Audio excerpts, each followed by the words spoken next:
முருக பக்தர்கள் அனைவருக்கும் அன்பான வணக்கம்.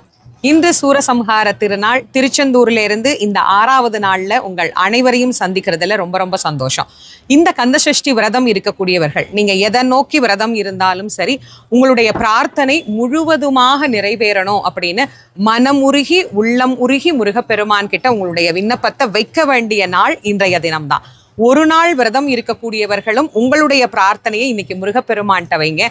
திருச்செந்தூர் முருகனுடைய கருணையினால உங்களுடைய பிரார்த்தனை அனைத்தும் பரிபூர்ணமா நிறைவேறணும் அப்படின்னு நானும் செந்தில் ஆண்டவரை உள்ளன்போட பிரார்த்தனை பண்ணிக்கிறேன்.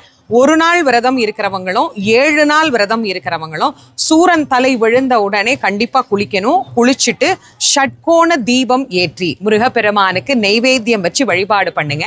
அதே மாதிரி அந்த நெய்வேத்தியத்தை சாப்பிட்டுட்டு தான் நாம விரதத்தை பூர்த்தி பண்ணணும். 7 நாள் விரதம் இருக்கிறவங்க கூட இன்னைக்கு சுவாமிக்கு நெய்வேத்தியம் பண்ணிட்டு அதை பிரசாதமாக நாம எடுத்துக்கொள்ளலாம்.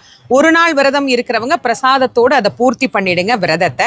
நம்முடைய பிரார்த்தனை அனைத்தும் முழுசா நிறைவேறணும்னு பிரார்த்தனை பண்ணிக்கோங்க. அதே மாதிரி 7 நாள் விரதம் இருக்கிறவங்க திருக்கல்யாணம் நிறைவு பெற்ற உடனே உங்களுடைய விரதத்தை பூர்த்தி பண்ணிக்கோங்க.